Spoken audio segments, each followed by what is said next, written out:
Hello guys, welcome back to my channel once again. Ngasigi vlog sina Noida hat chatpagi vlog oidoine. Aduga sigi vlog se same day ne haidi Sorjini chatpagi aina hana thaga charakiba vlog to adugi same day gi nungnang da akhoi se Delhi Noida hat chatlu se na akhoi je plan tawnarapadagi chatke na tholapagi vlog oidoine ado mayam adugi Sorjini chatpagi blog to yengbihodaba yauragasu amuk yengbiyo ai pin da hapcharamge aduga mayam subscribe tawbidaba yaubiragadi subscribe tawsanbiramo aduga aibu support tawbibo oina like su tawbiramo aduga share su tawbiramo ado mayam ai video se haujarage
Okay. No.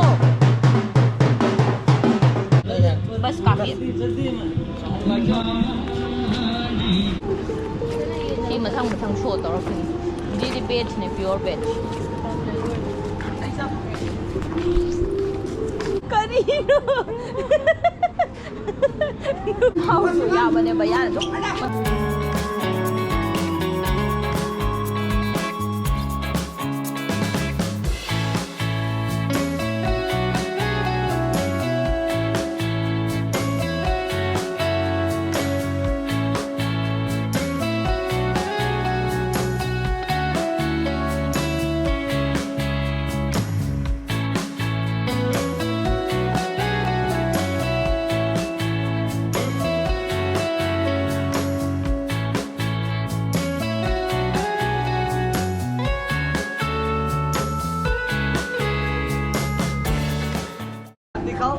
Madam जी कोई मिल गई है देखिए चलो right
Kapet song yang ngasih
Pirakini ng roti sa pamad do.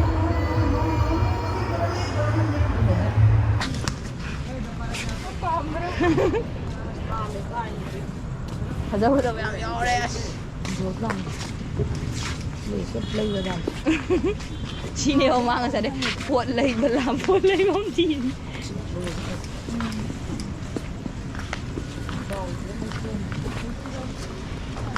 Pud na ba yaw sa bado?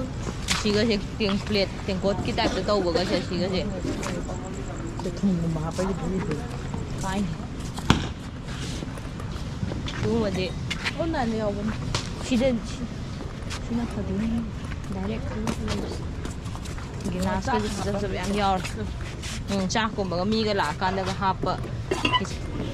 Cái roll. Chả đấy không.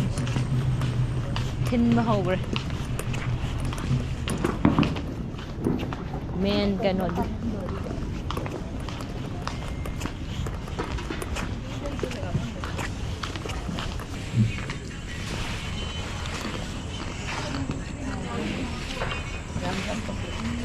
Con. हाँ। क्या rate है उसका? ये 200 का है। पापड़ ने मसाला आगे। ये खाकरा हो गया। खाकरा है? हाँ, खाकरा खाकरा। ये वाला दो पापड़। ये बीकानेर के पापड़ है। उड़द के।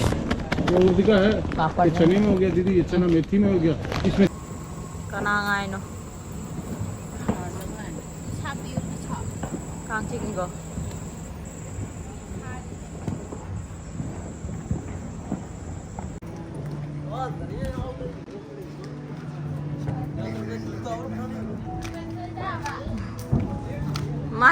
Nâu na của mấy về influencer này. Cái nó mobile nó tà đi influencer chạy ni. Wali sa nam de chagan nai ne video namin na ba. Nam jali ni ba.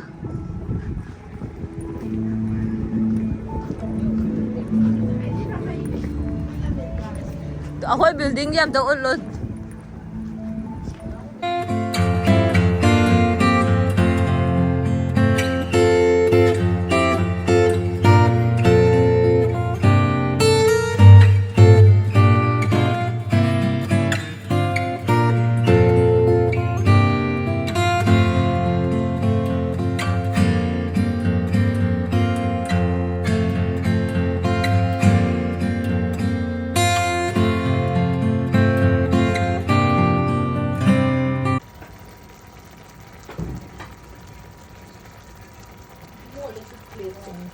Một phần này chị cái anh làm số to.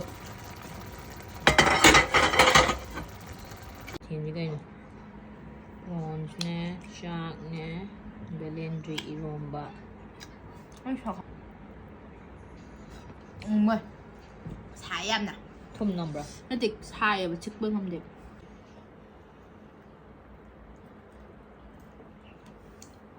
그래.